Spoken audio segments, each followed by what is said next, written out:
This is vlog 2 for module SAC 7108 for practical techniques in strength and conditioning. In this vlog we will be looking at skills versus capacities in a speed and agility drill. The first part of this vlog will look at a speed drill where participants have been asked to accelerate from a cruising speed. We will now watch both participants undertaking this speed drill. And what we're seeing here is the court is split into 4 badminton courts. They've been asked to jog to the second badminton court, sprint through the next 2 badminton courts, and jog to a finish. In this next video, we can see both athletes in slow motion performing the running drill, and this allows us to have a look at the differences in technique that both participants demonstrate in these videos.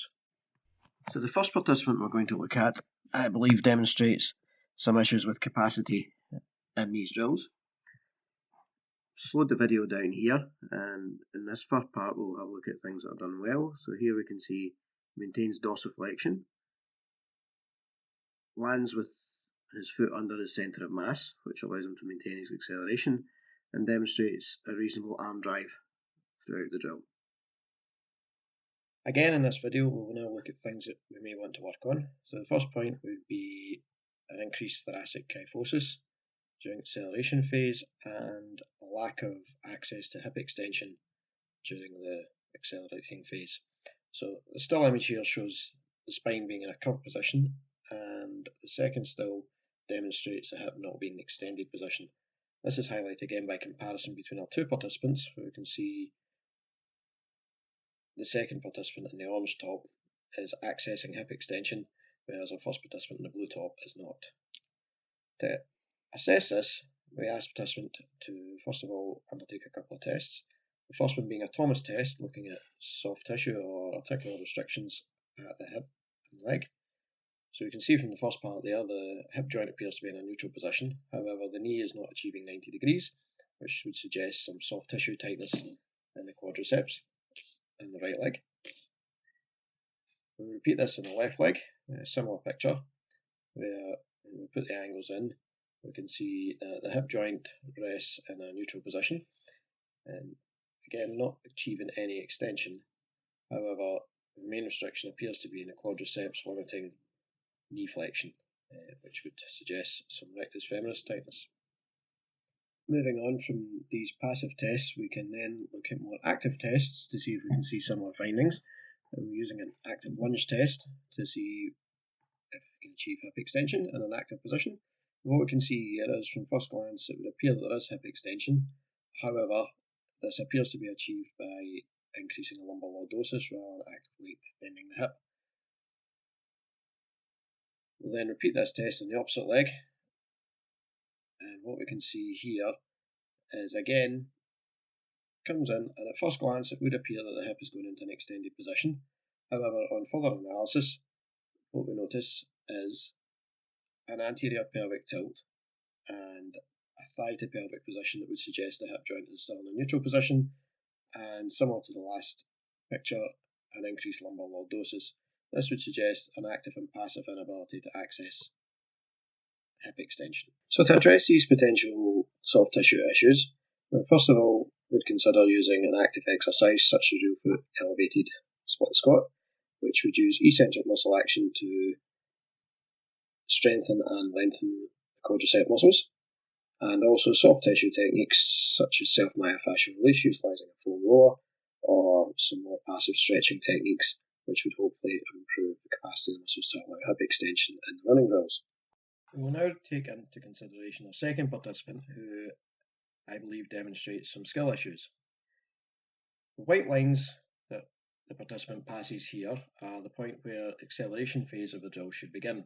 And what we see in the video is that he maintains an upright position and doesn't appear to change pace or body shape at this point. What we'd be looking to see here is a forward inclination of the body and a perceptible change in pace. So after some direction discussion, we redid this video, and we can see that there is a change in pace at the tram lines. However, the second participant does still maintain an upright body position, as we can see here, and compared to participant 1, who has a slight forward inclination of his trunk, which is again highlighted in this still, where we can see that more upright posture and the angles changing. So to address this, we could use a drill such as the one illustrated in the video here, or we could use visual feedback, highlighting what we expect to see, and then reappraise the athlete's performance. In the second part of this vlog, we'll be looking at an agility drill that involves athletes accelerating to the cone, shuffling to the side, either left or right, and then accelerating away. The videos play in the background provide a demonstration of both participants performing this drill. So we're now going to look at myself performing the above stated drill.